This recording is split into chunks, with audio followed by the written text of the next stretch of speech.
In this episode, pictures of the Comet Hartley 2, Apple has an iOS lawsuit, and China builds the world's fastest supercomputer.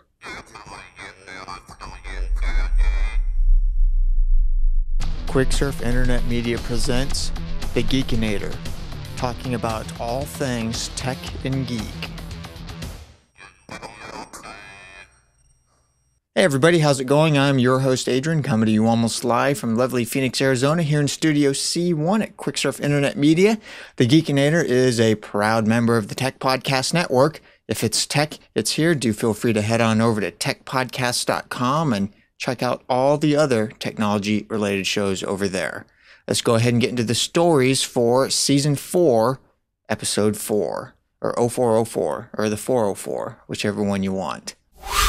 Over at the Los Angeles Times, there's a story that's entitled Space Probe Captures Amazing Images of Comet Hartley 2. This is actually pretty neat stuff.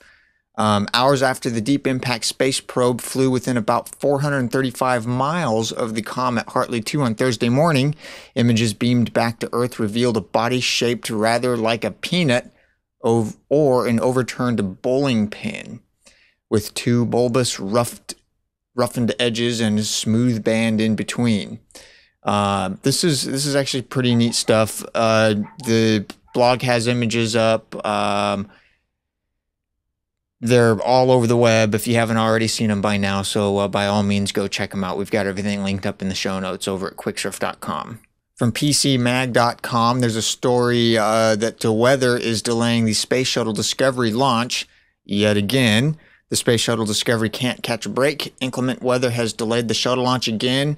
NASA officials will try again on Friday. Managers will delay Discovery's launch for 24 hours due to weather, NASA said in a Tuesday morning statement.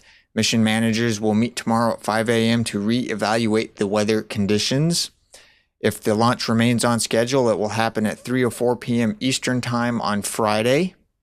So if you're watching this, it hopefully will have already happened, but still pretty neat stuff. From CNETnews.com, Apple sued for iOS 4 problems on the iPhone 3G and 3GS.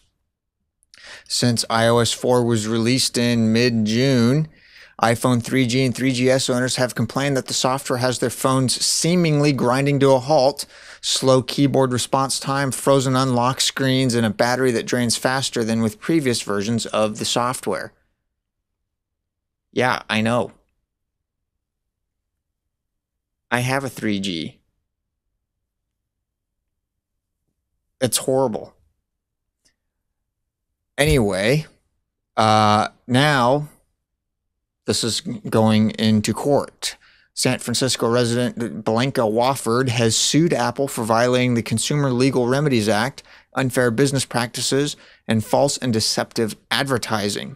In the suit, she claims that iOS 4 rendered her iPhone 3GS completely unusable and that Apple's support has provided no recourse outside of buying a new iPhone 4 and paying AT&T's early upgrade fee, or jailbreaking her phone to downgrade it to some version of iOS 3, which would void her warranty. So we'll see what Apple does with this. I'm not expecting much, but still nonetheless, users are unhappy. I'm among them. From CTV News over at ctv.ca, China builds the world's fastest supercomputer.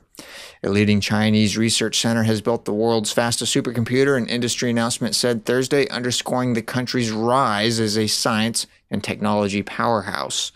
The Tianwen machine, housed at the National Center for Supercomputing in the northern port city of Tianjin, I'm terrible with these names, is capable of sustained computing of 2.507 petaflops, the equivalent of 2,507 trillion calculations per second. In short, this baby, she be fast. The announcement was posted Thursday on Chinese computer research websites. An official listing of the world's fastest supercomputers, the semi-annual Top 500, is due to be issued Friday. If verified, Tianwen would be significantly faster than the current title holder, the U.S. Department of Energy's Cray XT5 Jaguar in Oak Ridge, which topped the list issued in June at 1.75 petaflops per second. That is a lot. Really fast. From Digital Trends, search engine Blekko Launches, eliminating spam. This is interesting. Blekko is basically trying to give you good search results, eliminating a lot of the spammy stuff, spammy sites that are categorized as low grade. We'll see if they're successful. They're going up against Google, which already, from my experience, tends to be pretty aggressive about people who try to game Google. So I'll be interested to see how this goes. Yeah, Blekko.com, BLEKKO.com is the place to go check it out if you want to. From earthandindustry.com, Amtrak spends $466 million on electric locomotives in an effort to modernize its fleet and provide improved performance and reliability for U.S. passengers in the Northeast Corridor.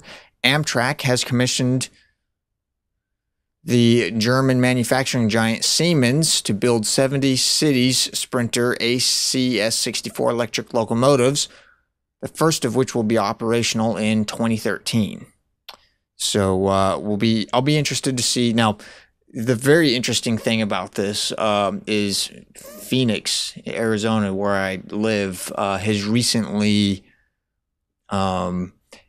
finished a large project of installing an all-electric light rail system that connects Phoenix with the Cultural Center, Chase Field, U.S. Airways Arena, all the downtown theme type stuff with parts of the outlying valley. Right now it goes down Washington/Jefferson Street, cranks down into Tempe, goes by Arizona State University, right through there, right on out to Mesa. And I don't know where it ends in Mesa, but they've got train stops all over the place. It's actually quite interesting, and it's getting a pretty significant amount of traffic. I mean, I drive up and down Washington Street on my way to work, and every time one of those things goes by, it looks like it's got quite a few people in it.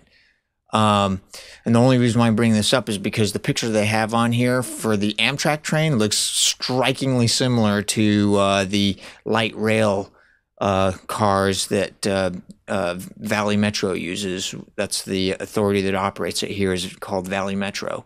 But yeah, I'll be interested to see how this works out. They've got the little hanger things on the top. It's pretty neat. Anyway, check it out.